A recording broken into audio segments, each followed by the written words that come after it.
എല്ലാവർക്കും നമ്മുടെ പുതിയൊരു വീഡിയോയിലേക്ക് വീണ്ടും സ്വാഗതം. കേരള ബ്ലാസ്റ്റേഴ്സും അതുപോലെ ISLുമായി ബന്ധപ്പെട്ട വീഡിയോകൾ ലഭിക്കാൻ ഈ ഒരു ചാനൽ നിങ്ങൾക്ക് ഇപ്പോൾ തന്നെ സബ്സ്ക്രൈബ് ചെയ്ത് അടുത്ത് വരുന്ന ബെല്ലൈക്കൺ കൂടി ഓൾ ഓപ്ഷനിൽ എനേബിൾ ചെയ്ത് വെക്കാവുന്നതാണ്.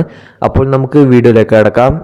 ISLിൽ കേരള ബ്ലാസ്റ്റേഴ്സിന്റെ അടുത്ത മത്സരം ജംഷഡ്പൂർ FCക്കെതിരെയാണ്. ആ ഒരു മത്സരത്തെ പറ്റിയും മത്സരത്തിൽ കേരള ബ്ലാസ്റ്റേഴ്സ് ഇറങ്ങാൻ സാധ്യതയുള്ള പുതിയൊരു പോസിബിൾ ലൈനപ്പുമാണ് നമ്മുടെ ഈ ഒരു വീഡിയോയിലൂടെ നോക്കാനായിട്ട് പോകുന്നത്.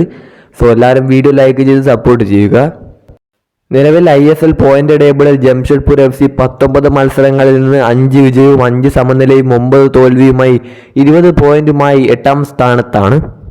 എന്നാൽ കേരള ബ്ലാസ്റ്റേഴ്സിനാവട്ടെ 18 മത്സരങ്ങളിൽ നിന്ന് 9 വിജയവും 2 സമനിലയും 7 പരാജയവുമാണുള്ളത്. 29 പോയിന്റുമായി 5ാം സ്ഥാനത്താണ് ISL ടേബിളിൽ കേരള ബ്ലാസ്റ്റേഴ്സ് നിലവിലുള്ളത്. ഇരു ടീമുകളുടെയും അവസാനത്തെ 5 ഹെഡ് ടു ഹെഡ് മത്സരങ്ങൾ നോക്കുകയാണെങ്കിൽ കേരള ബ്ലാസ്റ്റേഴ്സിന് 3 വിജയവും ജംഷഡ്പൂർ FCക്ക് 1 വിജയവും 1 സമനിലയുമാണുള്ളത്.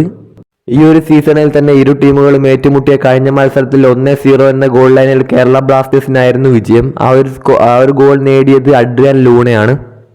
ഇനി ഈ ഒരു മത്സരത്തിൽ കേരള ബ്ലാസ്റ്റേഴ്സ് ഇറങ്ങാൻ സാധ്യതയുള്ള ഒരു പോസിബിൾ ലൈനപ്പ് നമുക്കൊന്ന് നോക്കാം. ഗോൾ കീപ്പറായിട്ട് കരൺജിത്ത് സിംഗ് തന്നെയായിരിക്കും ഉണ്ടാവുക. ലെഫ്റ്റ് ബാക്കായിട്ട് നവോച്ച സിംഗും റൈറ്റ് ബാക്കായിട്ട് സന്ദീപ് സിംഗും സെൻറ്റർ ബാക്കായിട്ട് മാർക്കോ ലെസ്കോവിച്ചും അതുപോലെ തന്നെ ഹോർമിപ്പാം റൂവയും.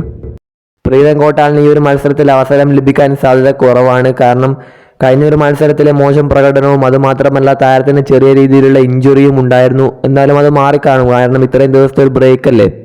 ഇനി മിഡ്ഫീൽഡിലേക്ക് വരുമ്പോൾ ജിക്സൺ സിംഗും ബിബിൻ മോഹനനും, ലെഫ്റ്റ് മിഡ്ഫീൽഡറായിട്ട് ഡയസുക്കെ സക്കായും റൈറ്റ് മിഡ്ഫീൽഡറായിട്ട് രാഹുൽ കേപിയും, ഇനി സ്ട്രൈക്കേഴ്സായിട്ട് ദിമിത്രിയോസ് ഡാമൻഡാക്കോസും ഫെഡർ ചെർണിച്ചും. അഡ്രിയാൻ ലൂണ മടങ്ങി വന്നിട്ടുണ്ടെങ്കിലും അടുത്തൊരു മത്സരത്തിൽ ഇറങ്ങാൻ സാധ്യത വളരെയധികം കുറവാണ്. അതുകൊണ്ട് തന്നെയാണ് താരത്തെ ലൈനപ്പിൽ ഉൾപ്പെടുത്താഞ്ഞത്.